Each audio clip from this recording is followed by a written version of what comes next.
This presentation is one that I give to teenage students often, and I thought it would be a great one to add to my resources.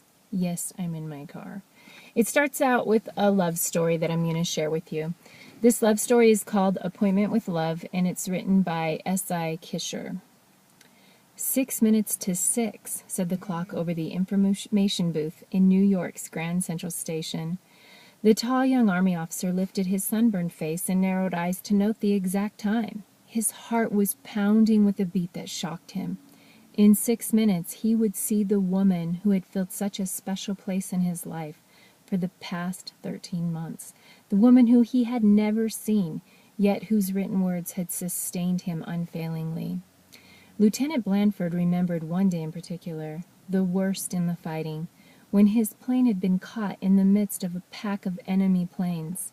In one of his letters, he had confessed to her that he often felt fear, and only a few days before this battle, he had received her answer.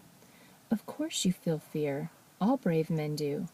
Next time you doubt yourself, I want you to hear my voice reciting to you, 'Yea, though I walk through the valley of the shadow of death, I shall fear no evil, for thou art with me.'"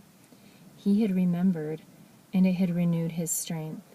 Now he was going to hear her real voice.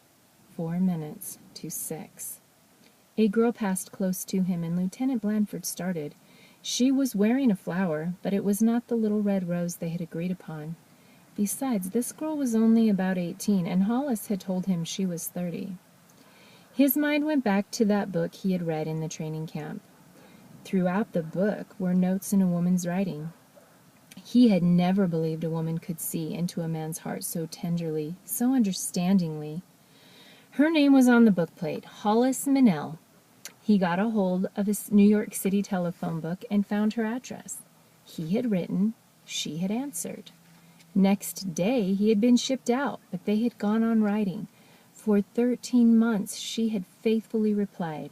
When his letter did not arrive, she wrote anyway, and now he believed he loved her, and she loved him. But she had refused all his pleas to send him her photograph. She explained, "If your feeling for me has any reality, what I look like won't matter. Suppose I'm beautiful. I'd always fear you were taking a chance on just that, and that kind of love would disgust me. Suppose I'm plain, and you must admit that this is more likely. Then I'd always be haunted that you were going on writing because you were lonely and had no one else. No, don't ask for my picture.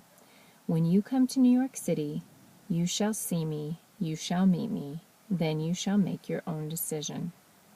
1 minute to 6. He flipped the pages of the book he held. Then Lieutenant Blandford's heart leapt.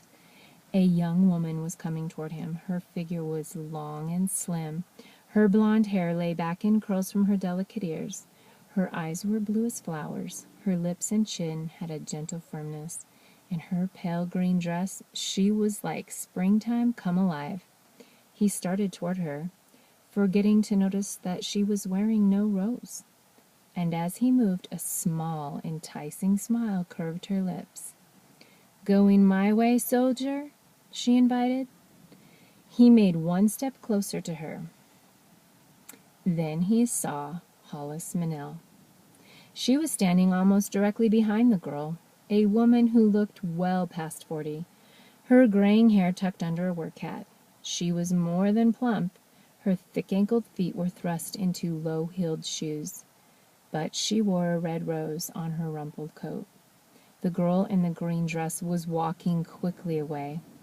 Blandford felt as though he were being split in two, so keen was his desire to follow the girl, yet so deep was his longing for the woman whose spirit had truly companioned and upheld his own. And there she stood. He could see that her pale, plump face was gentle and sensible. Her gray eyes had a warm twinkle. Lieutenant Blandford did not hesitate. His fingers gripped the worn copy of the book which was to identify him to her. This would be something precious, a friendship for which he had been and must ever be grateful. He squared his shoulders, saluted, and held the book out toward the woman. "I'm Lieutenant Blandford, and you, Miss Minnell?" I'm so glad you could meet me. May I take you to dinner?" The woman's face broadened in a tolerant smile. "I don't know what this is all about, son," she answered. "That lady in the green dress begged me to wear this rose on my coat, and she said that if you asked me to go out with you, I should tell you she's waiting for you in that restaurant across the street. She said it was some kind of test." I love this little love story. It has us wondering how it's going to go and what decision Lieutenant Blandford's going to make. A lot of times when we're approaching teenagers about love and relationships, we give them a long list of things not to do. And I feel like Lieutenant Blandford shows some right things to do, to become involved with someone and connected to them because of who they are and not just over physical appearances. It's very unlikely that in this day and age we would meet anybody that we hadn't seen or had access to some pictures of them. So to be in his position probably wouldn't occur, but we still have to keep ourselves in check about why we're interested in people and what that's all about. A lot of times people feel, teenagers and adults alike, that having a boyfriend or girlfriend, being in a relationship, is a significant sign of their value. And while there might be some healthy relationships where there's some truth to that, the bottom line is anybody, absolutely anybody, can have a boyfriend or girlfriend. Because if they aren't able to develop a healthy relationship based on their value, they can lower their standards and eventually have a relationship. So in high school, junior high and high school, having a boyfriend or a girlfriend is less of an indicator of your value and more of an indicator of your insecurities. It's not the healthiest place to have a long-term committed relationship. We see very little positive outcomes from those long-term relationships at that age.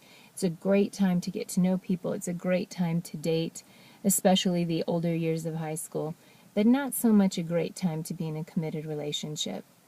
It's important for you to wonder right now, do you care about the choices your future husband or wife are making right now, even if you've never met them? And do they care about the choices you're making? I've had the chance to work with girls on a regular basis, and I've told them, if I could handpick your future husband right now, the way I would know is by the music he listened to, the way he treats his family, the respect he shows his parents and the people around him. And the flip side of that would be equally true. If you are acting in a way that your future husband or wife would be pleased with, that's a really good indicator of the choices you're making. The opinions that music hold towards women and men matter. And if we're listening to crude things, watching crude things, developing this complacent attitude or negative attitude towards men or women based on the things we listen to or watch, it will hold over and impact our future relationships. So I think as we think about future relationships, Lieutenant Blandford did a great job of showing us that we can be interested in people for more than just what they look like. I wonder in that story if he had walked off with the lady in the green dress when she had first smiled at him before he had talked to the woman with the rose, what she would have thought of him, if she would have ever really admitted it was her, or if she would have just been so disgusted that he was pulled by beauty towards her rather than the woman that was wearing the rose. It's kind of interesting to think about. And it's important for us to think about the messages that our behaviors are showing other people as well. So good luck to future relationships. Probably one of the best ways your future relationships will be successful is by not being in this huge rush to be in one.